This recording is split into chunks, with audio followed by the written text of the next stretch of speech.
Bonjour et bienvenue dans les rendez-vous psycho pour un nouveau sujet consacré à la dépendance affective. Un vaste sujet et aujourd'hui j'ai le plaisir de poser mes questions à Audrey Platania, psychologue du développement, directrice clinique et pédagogique des centres Cogitose. Audrey Platania, bonjour. Bonjour Émilie, merci beaucoup de m'avoir de nouveau invitée.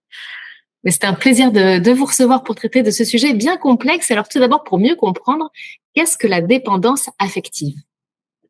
Alors, la dépendance affective, déjà, on peut la définir par son inverse, qui est l'autonomie affective, d'accord?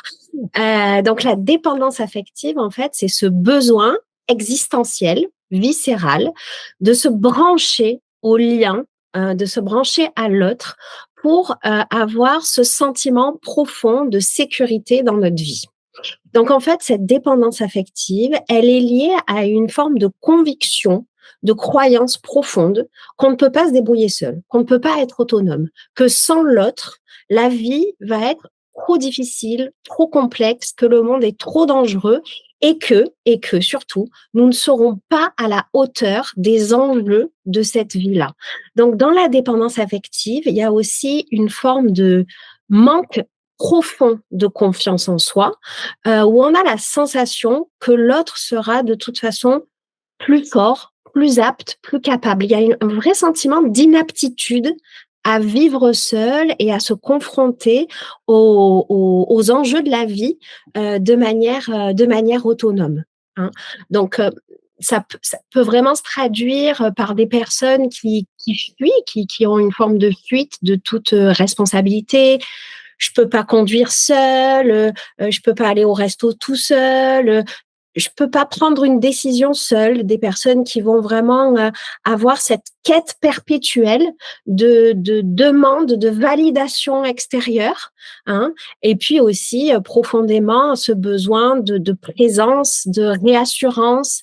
Est-ce que tu seras toujours là pour moi? Est-ce que tu seras toujours disponible? Hein? Donc, c'est vrai qu'en corollaire, on a dans cette dépendance affective un profonde angoisse de séparation et une crainte de l'abandon, de la perte du lien à l'autre, parce que si tu t'éloignes, je vais m'anéantir, j'y arriverai plus tout seul. Hein. C'est vraiment ça, cette conviction au fond de la dépendance affective.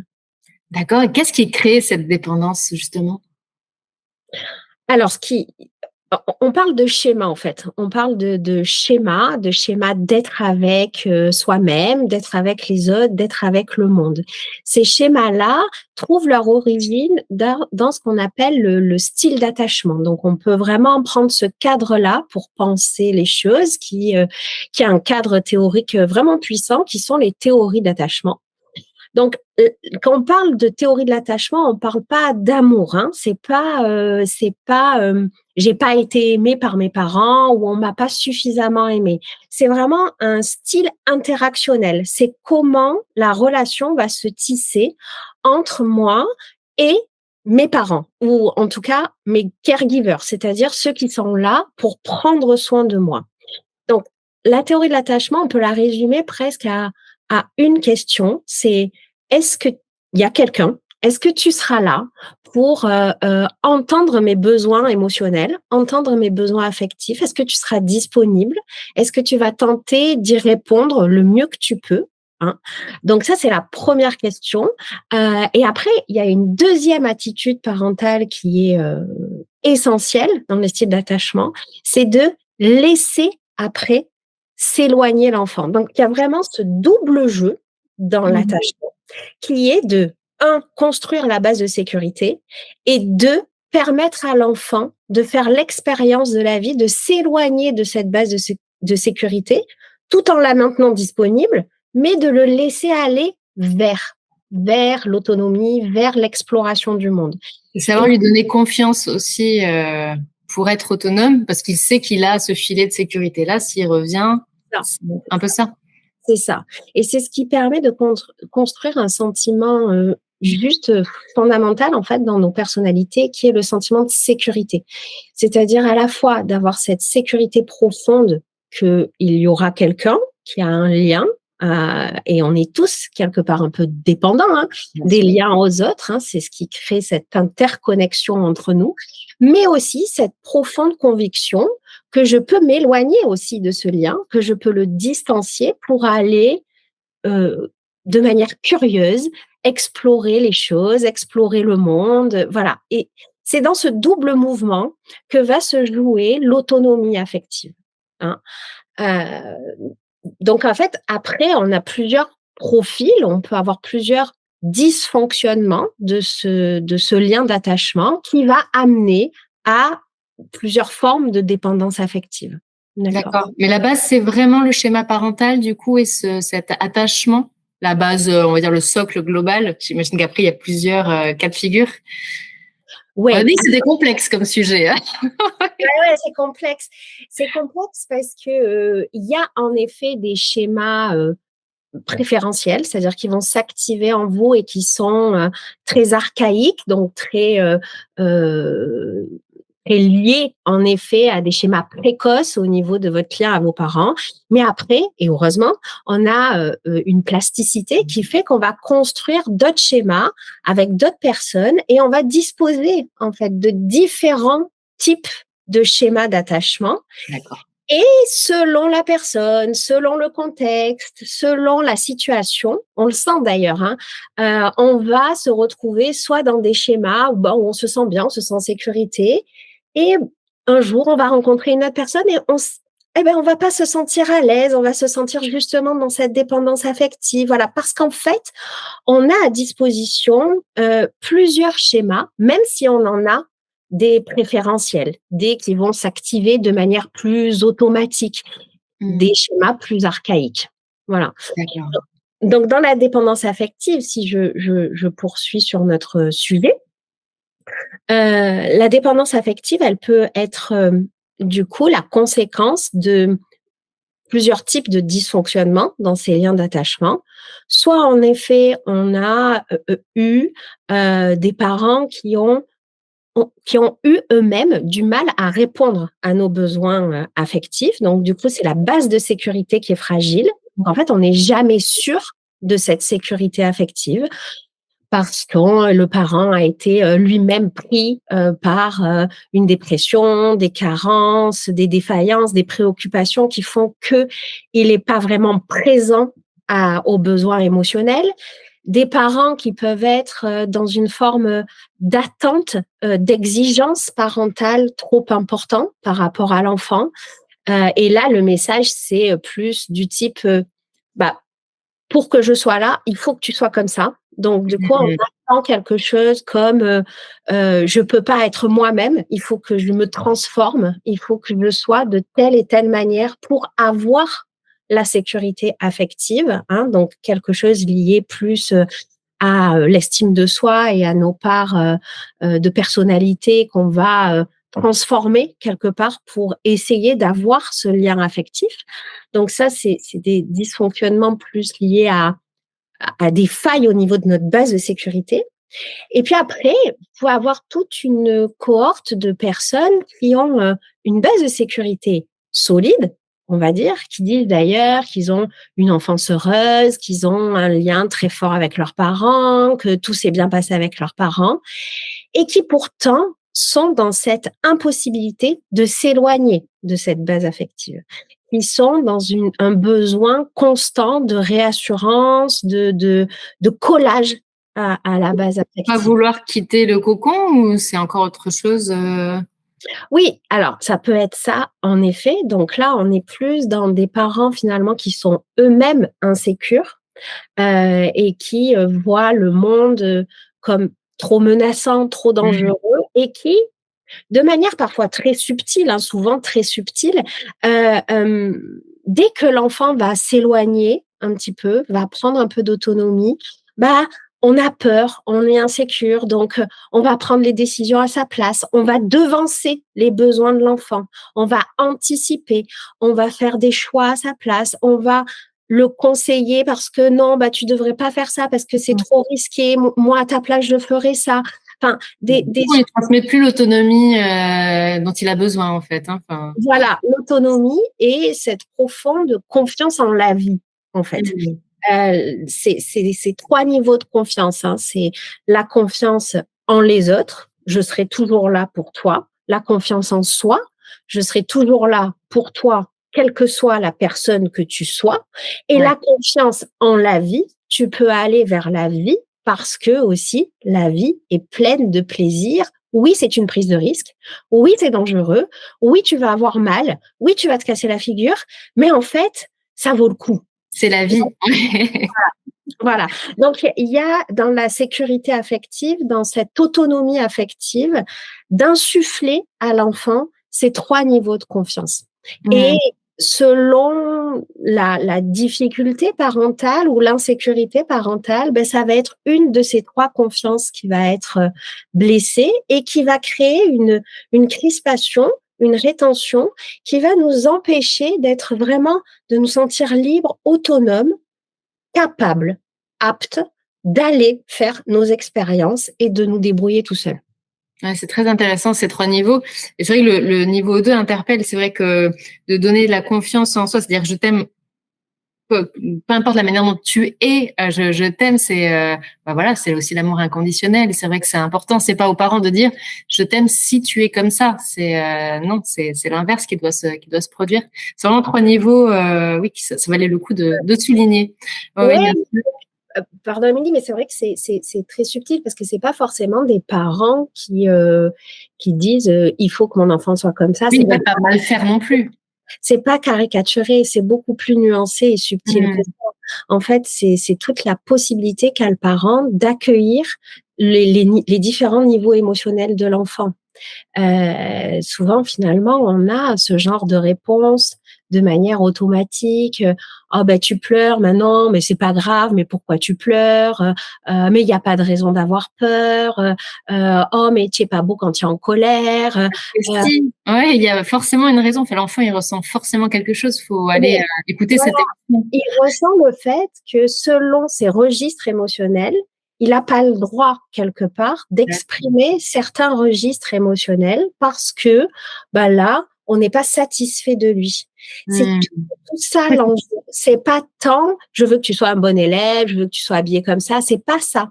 C'est plus au niveau de l'accueil de l'émotion de l'enfant où parfois le parent a du mal avec les émotions désagréables, hein, on parle pas d'émotions ouais. négatives, mais du coup dans cette difficulté d'accueillir les émotions, plus difficiles à contenir, on renvoie le message que là, non, c'est pas acceptable, ça ne se fait pas, tu es pleurnichard, tu es pas courageux, tu es et on est dans cette difficulté à donner cette profonde confiance en, j'ai le droit d'exprimer, d'être, de ressentir, tout ce que je suis dans mes forces et dans mes vulnérabilités aussi.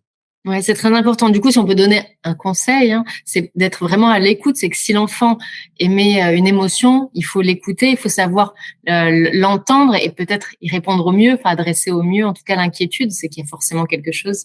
Si on peut donner un petit conseil pour, accompagner son enfant.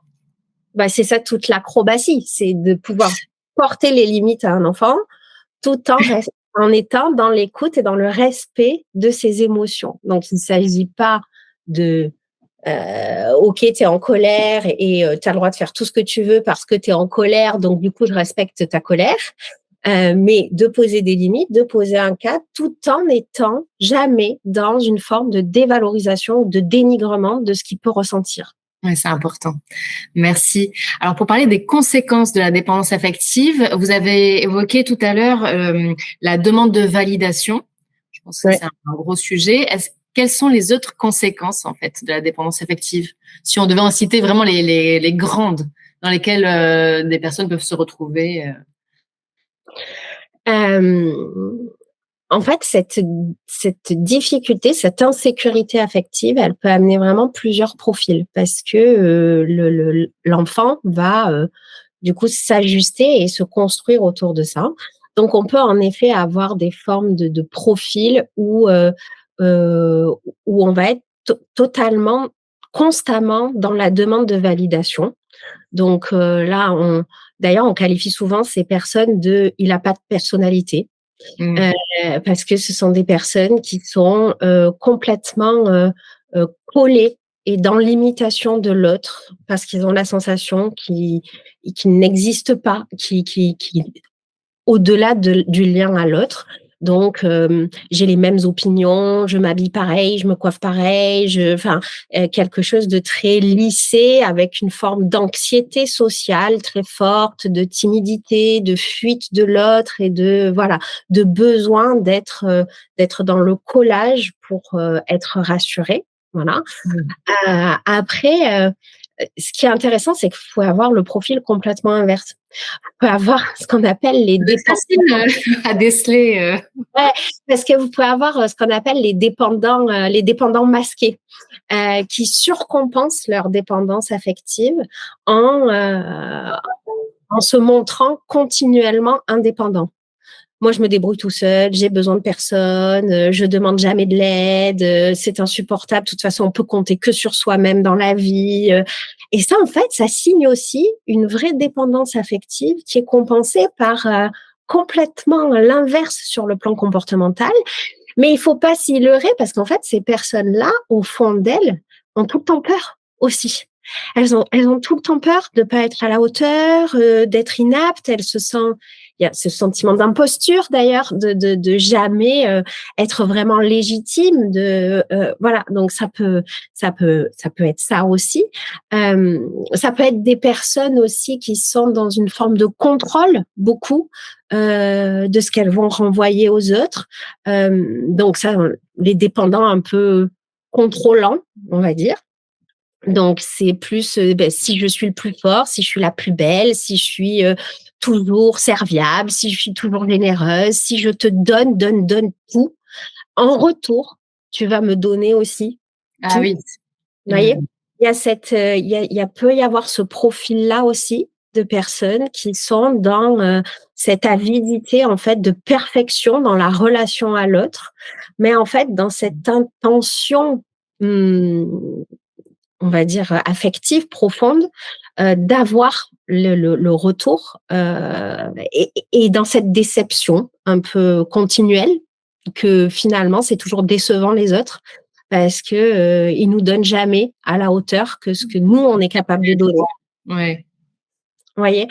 Voilà, donc il y a vraiment, c'est difficile parce que la dépendance affective, c'est la blessure au fond et puis après il y a tout ce qu'on va mettre en place, sur le plan de la personnalité pour, tenter de la masquer, pour tenter de la compenser, pour tenter de faire avec et de survivre à cette dépendance-là. Donc il peut y avoir plein de tableaux différents.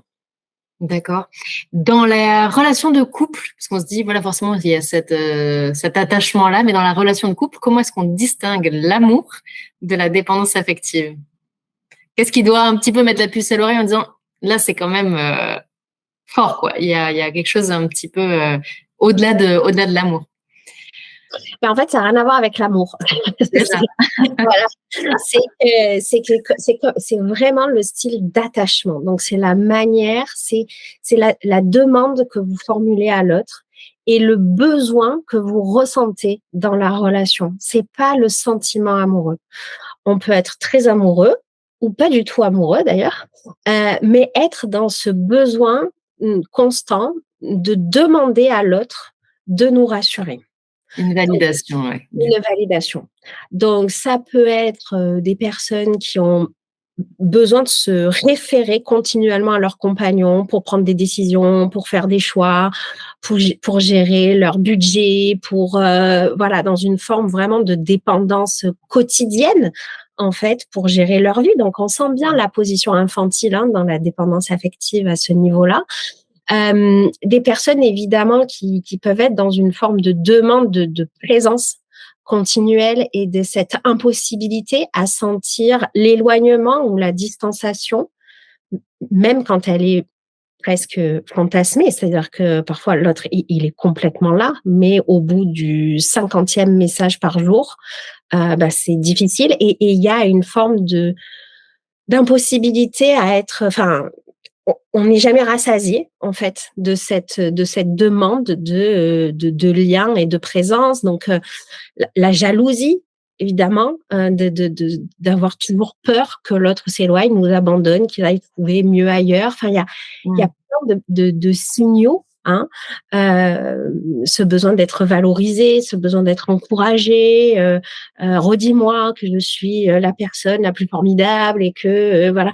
C'est un peu comme une addiction finalement quand on dit que oui, on a peur de manquer en fait. Oui. Oui, complètement, complètement. Il y a une forme d'addiction parce qu'il y a une forme de compulsion. C'est compulsif. Vous voyez, on est dans cette quête de sécurité de manière compulsive.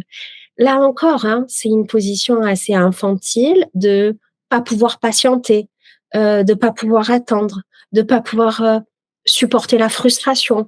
Donne-moi vite, rassure-moi vite, parce que là, si tu me rassures pas, je vais m'anéantir. Enfin, cette sensation qu'on va s'effondrer sur le plan interne si l'autre ne nous donne pas cette sécurité. Donc, il y a vraiment, faut pas confondre le besoin affectif et l'amour et le sentiment amoureux. Ça n'a rien à voir. D'accord. Dans les autres relations de type travail ou encore amitié, alors j'imagine que le travail, pareil, c'est la validation en demande de validation perpétuelle du manager. J'imagine quelque chose dans ce genre-là. Oui. Ou encore une fois, l'inverse. Hein. J'ai besoin de personne. Je travaille seule. De toute façon, je ferai mieux moi tout seul parce que les autres, ils sont inconsistants, etc. Mais j'ai tout le temps peur de mal faire. En contrepartie, vous voyez. Donc, faut se battre avec cette dualité aussi à l'intérieur quand on est dépendant affectif, du coup. C'est ça. Faut vraiment comprendre que la dépendance affective, ou l'autonomie affective, c'est le juste dosage entre le fait d'être viscéralement conscient qu'on a besoin des autres, que ce lien-là, on en a besoin parce que vivre sans les autres, on sait aujourd'hui que ça rend fou, hein, d'ailleurs, que les gens qui n'ont aucun lien ont à un moment donné des idées délirantes. Hein, donc on est tous dans la dépendance, on a tous besoin des autres, mais on a tous aussi cette autonomie et cette possibilité de se débrouiller seul, d'être à la hauteur, ou en tout cas d'être capable de se débrouiller seul. Donc c'est un juste dosage, toujours, même en amitié. Oui, c'est supporter par exemple que notre ami puisse faire une soirée sans nous inviter. Oui, c'est ça. C'est supporter de pas être invité à une soirée sans le vivre comme un abandon, voilà. C'est plein de petits détails. La dépendance affective, c'est tout le temps là. C'est tout le temps dans notre quotidien, à la fois dans notre couple, à la fois avec nos amis, à la fois dans le travail. C'est une manière d'être en relation avec les autres. Donc, c'est dans toutes les relations. Ah oui, un peu comme un funambule, du coup, voilà, qui se bat entre ses besoins et puis voilà ce dont il souffre, parce que finalement ça reste quand même une souffrance. Et comment sortir de la dépendance affective? Parce que c'est possible, rassurez-nous. Bien sûr que c'est possible. Alors, je pense qu'il y a déjà un niveau comme dans tout en psychologie, un niveau de prise de conscience de ce qu'on appelle défusionner avec ces schémas de pensée et avec ces émotions pour pouvoir les observer et pouvoir les regarder, nous amener toujours dans les mêmes répétitions, dans les schémas. mêmes schémas. Donc, il y a tout ce travail de diffusion, c'est-à-dire de mise à distance pour se regarder fonctionner et prendre conscience de. Voilà. Et après, toute la question va être de bien poser des limites, avec les autres et envers soi-même, et cette possibilité de freiner dans ce besoin compulsif, dans ce besoin violent de vite réponds-moi, vite aide-moi, vite conseille-moi, vite rassure-moi, de pouvoir prendre une grande respiration et pouvoir différer, vous voyez, de pouvoir passer de ce besoin d'immédiateté à une réponse plus différée de ce besoin-là, sans être dans je compense ailleurs, hein, Ouais. mais d'être dans ouais cette possibilité. Et puis après de se donner des petits défis, de se poser des petits objectifs, de se dire bon par ce qu'on appelle la technique des petits pas. Allez, bah, par exemple, là, je vais prendre ma voiture tout seul et je vais aller faire les courses au casino. Il est pas loin, je vais y aller, je vais le faire. Vous voyez, Ouais. des petits challenges parce que il y a que en Des petits passant. entraînements. Mmh. Ouais. Des petits entraînements en fait qu'on se fait et puis après ça deviendra ils deviendront des automatismes à force d'entraînement, c'est ça, des petits challenges. Oui, c'est ça. C'est qu'il faut passer à l'acte quelque part, parce qu'il y a une forme d'enfermement dans la dépendance affective. On a la sensation continuellement qu'on a besoin de la réassurance de l'autre pour pouvoir fonctionner, mais quand l'autre nous le donne, en fait, il confirme cette croyance. Mmh. Donc du coup, il renforce le fait qu'on se dise: «Ah bah ouais, beh, heureusement qu'il était là. Sinon, j'aurais pas pris la bonne décision, sinon j'aurais pas pu» et cetera. C'est le serpent qui se mord la queue du coup, on rentre alors dans une spirale dans laquelle il est difficile de sortir. Et oui, c'est ça, c'est ça. Et d'où le fait aussi qu'en face, c'est important d'avoir cette base de sécurité et d'avoir des personnes qui vont pas répondre de manière non plus automatique à à nos demandes, et que quand vous êtes en lien avec quelqu'un qui est dans cette dépendance affective, bah, dites-vous qu'au plus vous allez donner, au plus, en fait, vous allez nourrir ce cercle vicieux et ce Ouais. cercle d'enfermement, en fait, de la dépendance. Donc, ça ne veut pas dire non plus de lui dire, bah, débrouille-toi tout seul, parce que c'est trop violent aussi, et bah, ça c'est trop Ça se angoissant. fait pas. Ouais. Voilà. Mais c'est de pouvoir dire, bah, qu'est-ce que tu en penses toi? Qu'est-ce que tu ferais toi? Enfin, d'être dans cette forme de, je vais pas répondre, mais je vais t'amener à réfléchir par toi-même. C'est d'être autonome, quoi. D'accord, merci. Alors du coup, ce que vous suggérez effectivement, donc c'est cette prise de recul-là, de se dire, voilà, là je note qu'il y a telle et telle difficulté, je manque d'autonomie, j'ai besoin tout le temps d'une validation. C'est un peu ça, hein, d'arriver à se rendre compte soi-même. C'est le premier pas vers Oui, de se la rendre compte sortie que de ce la ne sont dépendance. que des croyances. Ce ne sont que des croyances. Voilà, ce ne sont que des schémas qu'on a petit à petit engrammés à l'intérieur de soi et que l'on prend pour des vérités. Et qui sont intimement liés à ce sentiment d'insécurité, mais qu'en réalité, on est, comme tous les êtres humains, capable d'eux, et que on a aussi des ressources qui nous permettent d'être adultes, en fait, de dépasser cette position d'enfant dans le besoin, dans l'attente de l'autre, mais qu'on est capable de supporter et de faire par soi-même. Eh bien, merci beaucoup, Audrey Platania, de nous avoir éclairci sur ce sujet-là, très intéressant, très complexe, hein, on l'a évoqué, et puis surtout, voilà, vous avez donné les pistes pour les personnes qui se sentent peut-être en souffrance ou qui ressentent des difficultés en tous les cas. Et si bien sûr on ressent un mal-être ou qu'on ressent des difficultés justement par rapport à nos relations, il faut pas hésiter à se rapprocher d'un professionnel qui pourra un petit peu aiguiller, Oui, bien sûr. voilà, sur ce qu'il faudrait faire ou améliorer ou donner ce petit genre d'exercice. Mais en tous les cas, ne pas hésiter à se rapprocher d'un professionnel puisqu'il ne faut pas rester tout simplement seul face à une souffrance. Audrey Patana, comment peut-on vous contacter? Bien, je travaille au centre Cogiteuse, donc on est des psychologues et des neuropsychologues qui travaillent ensemble, hein, autour de la psychologie pour les enfants, les ados, les adultes. Donc via le site internet, vous trouverez tous les renseignements pour nous contacter. Voilà, s'il y a un dernier conseil sur le plan thérapeutique, c'est vraiment important d'à la fois, bien sûr, éclairer les origines, comme on vient d'en parler. C'est vrai que ça s'engramme dans des choses qui sont très anciennes, mais c'est important aussi de dépasser ce passé-là pour aller trouver des solutions vraiment pratiques et concrètes dans le présent. Donc, d'avoir des styles thérapeutiques qui soit à la fois dans la compréhension, dans la mise en sens de comment j'en suis arrivée là, mais maintenant que j'en suis là, comment je peux faire pour, hein? Donc d'être vraiment dans cette double intention. Ouais, du coup, c'est vraiment un travail que vous faites avec Oui, la personne qui vient vous voir et vous avez toutes les clés, hein, vous venez de le dire, pour aider les personnes en souffrance à aller de l'avant, à devenir des adultes tout à fait épanouis dans leur vie personnelle et professionnelle, du coup.